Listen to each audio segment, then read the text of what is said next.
tutorial video looking at the Spartan army for ancient societies, Spartan society. Okay, so we'll jump straight into it. We're just going to look here at the syllabus dot point that's covered. And as we can see here, it's Spartan army, specifically looking at training, Agoge, and the composition of the army as well. Okay, so we'll start off first of all by looking at the Agoge. Now, the Agoge is the training system whereby Spartan boys from the age of 7 to 30 were trained and educated to become warriors. Now, we'll watch the clip in just a moment, but Plutarch writing 500 years after the fall of Sparta, said that the whole education system was aimed at developing smart obedience, perseverance under stress, and victory in battle. So the whole process of the Agoge, as we'll see in just a moment, was to really give the individual men the opportunity to test their reliance, to push them to the limit.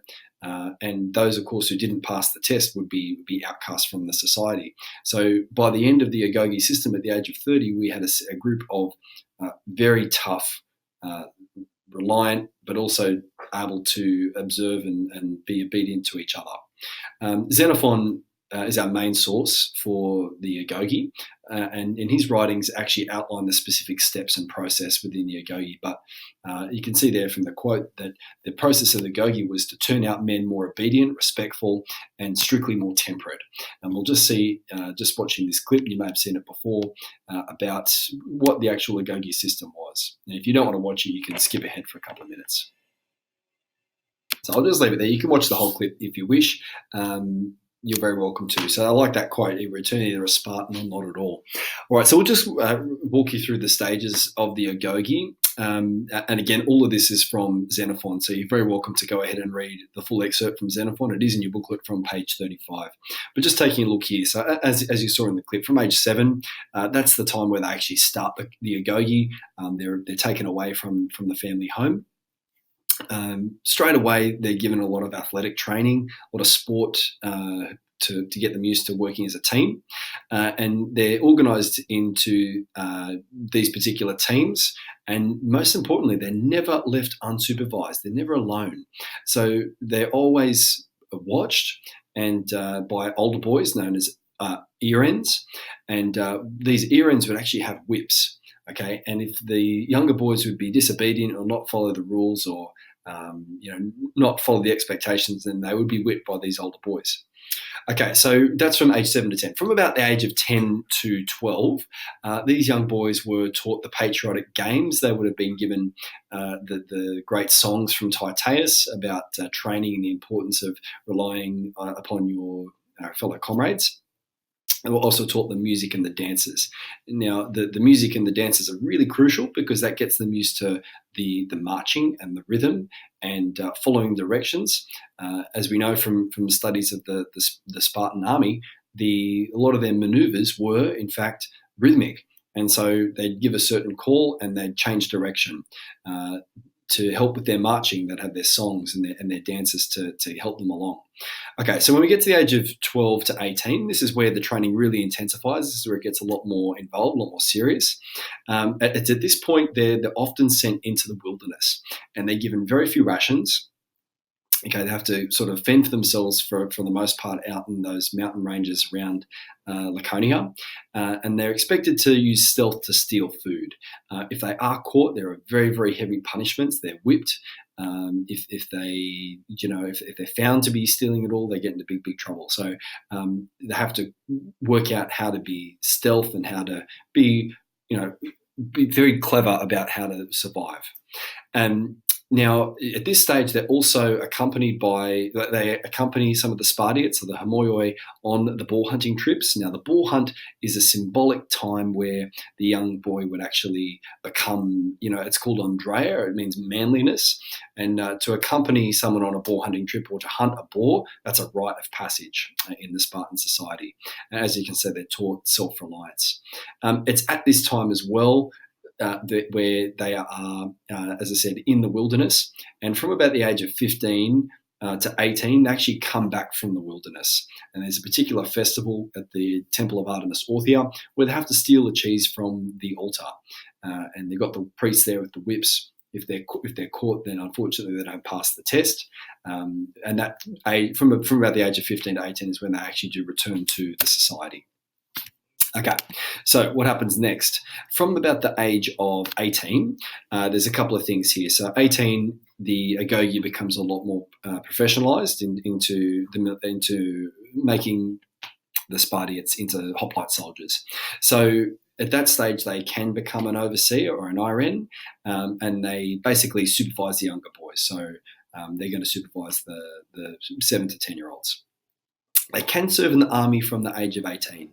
They can't serve in the front line. They'd be doing some minor skirmishes. They'd be doing some supportive role for the army if they went off to battle. Now, the age of 18, the elite groups were actually identified, and they were placed in a group called the Crypteia.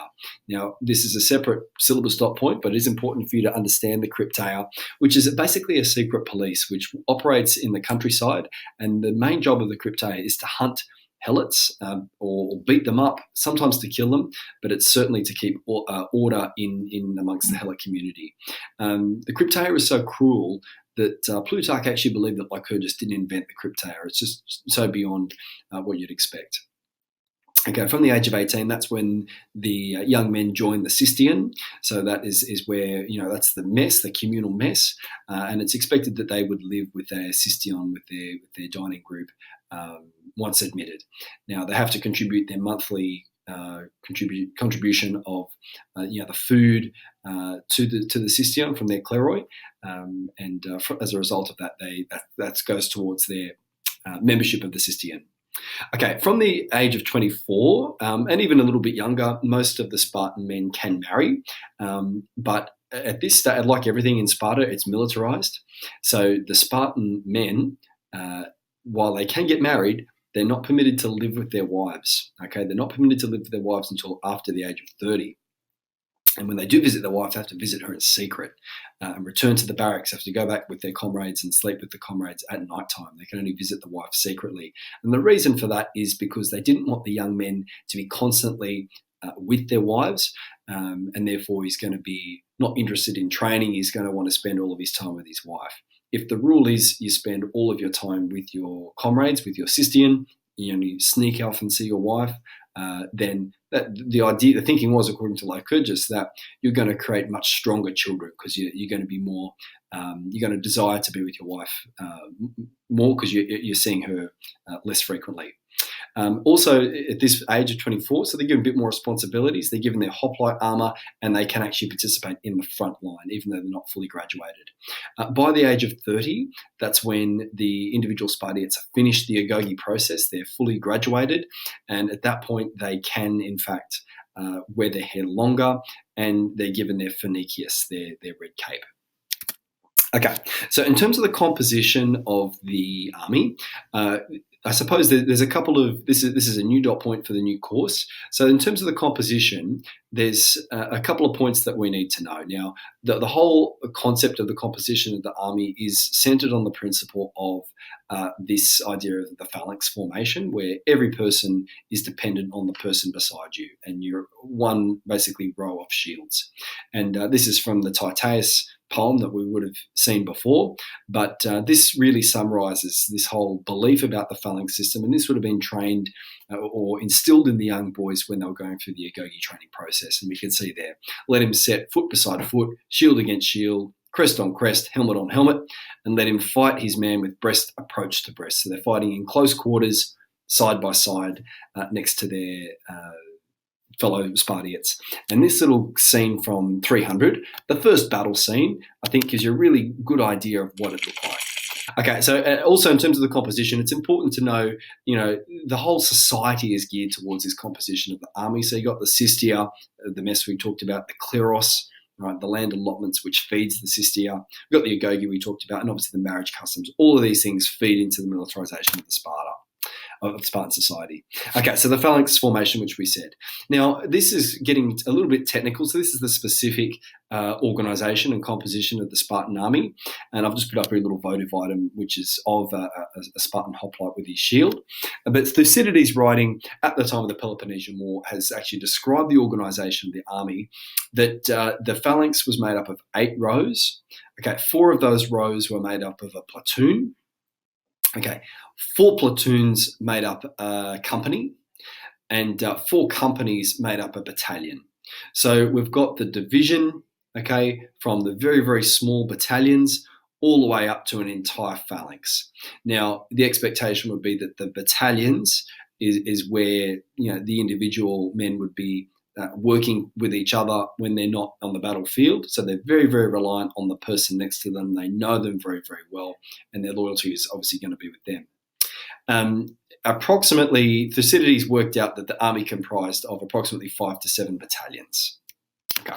Now, issue of continuity and change. We need to know this very, very carefully because this is often can be a question that can crop up in the HSC.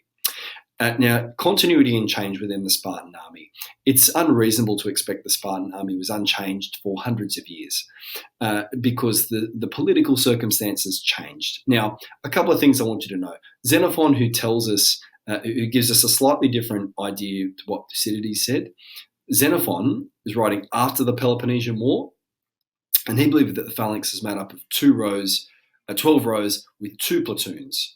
He believed that there were 4 battalions with some regiments in amongst it. So, in other words, the army's composition was very different in Xenophon's time to what it was in Thucydides' time. Now, what does this mean? Well, this suggests that after the Peloponnesian War, the army's composition changed, okay, and it's regrouped.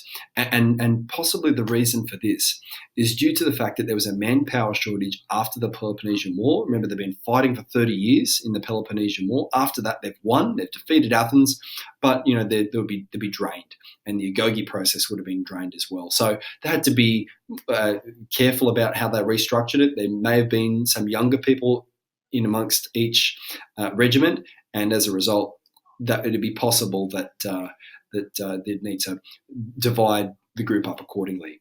But what's always been the same? So continuity. What didn't change amongst the whole process of the Spartan army? Well, the fact that the king was always supported by a 300 group of elite troops, okay, and that's supported Herodotus at the time of the Peloponnesian War, by Thucydides at the time of the Peloponnesian War, and it's supported by Xenophon in the post-Peloponnesian War when Sparta faced, you know, its ultimate enemy in the Thebans.